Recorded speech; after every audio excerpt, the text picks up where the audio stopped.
गावरान पोल्ट्री सर्व्हिसेसमध्ये आपलं स्वागत आहे।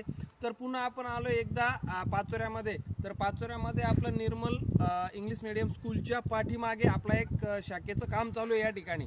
तर आपल्या अंतर्गत जी शाखा चालू होणार आहे गुरुप्रसाद पोल्ट्री म्हणून, तर त्या ठिकाणी आपण आलेलो आज व्हिजिटला।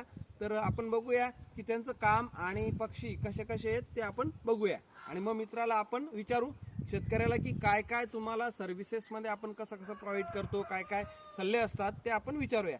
तर आता दादांचं पहिले आपण फार्म बघूया। तर हे चालू आहे त्यांचं स्टोर रूम विथ ऑफिसचं काम बरं का। तर या ठिकाणी ऑफिसच्या कामामध्ये अजून त्यांनी हे टाकीचं स्टँड आहे। तर या ठिकाणी टाकीचं स्टँड, तर अशा प्रकारे त्यांची सुरुवात आहे। आता तुम्ही बघू शकतात मध्ये फार्म मध्ये की हा एंट्री पॉइंट आहे आपला, बरोबर। तर या ठिकाणी तुम्ही बघू शकतात पक्षी किती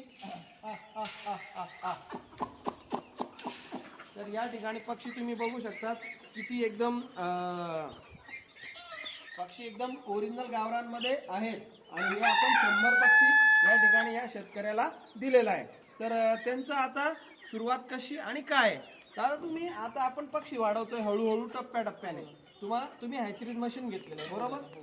तर आपण जे काही तुम्हाला हॅचरीज मशीन घेतलंय तुम्ही, तर त्याच्यामध्ये तुम्ही अंडे लावताय, याच्यामध्ये अंडे लावल्यानंतर ओरिजिनल निघतायत का नाही? ओरिजिनल निघतायत आता एकदम। म्हणजे दादाकडनं आपण मागे 6 महिन्यापूर्वी पक्षी घेतले होते, 100 पक्षी घेतले होते लहान 15 दिवसाचे। तर दादांनी एकदम 100% क्वालिटीमध्ये आम्हाला पक्षी दिले होते।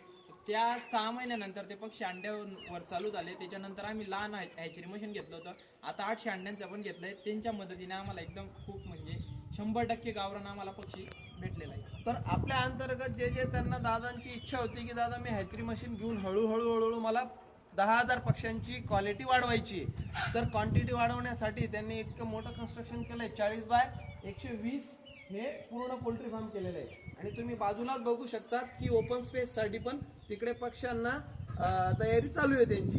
तर एक एक अशा प्रकारे या ठिकाणी पाचोऱ्यामध्ये निर्मल इंग्लिश मीडियमच्या पाठीमागे हा फार्म आहे।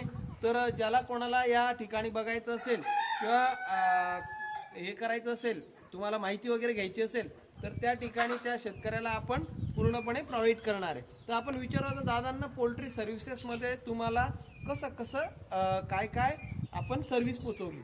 दादा तुम्हाला आपली ट्रीटमेंट आणि आपली जी सर्व्हिस आहे ती कशा प्रकारे तुम्हाला मदत केली जाते?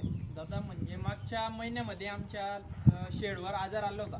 तर दादांना आम्ही व्हिडिओ वगैरे फोटो वगैरे टाकले आम्ही तसे पोल्ट्रीचे की कसा आजार आहे काय। तर दादांनी एकदम 100% आपल्याला एकदम चांगली सर्व्हिस दिलेली आहे। त्यामुळे आपलं आता एकही पक्षीची त्यावेळेस मरतूक झाली नाही आणि 100% पक्षी आता निरोगी।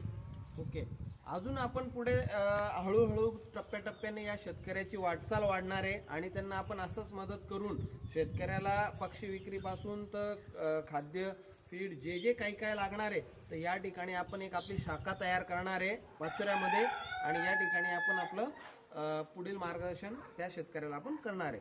धन्यवाद।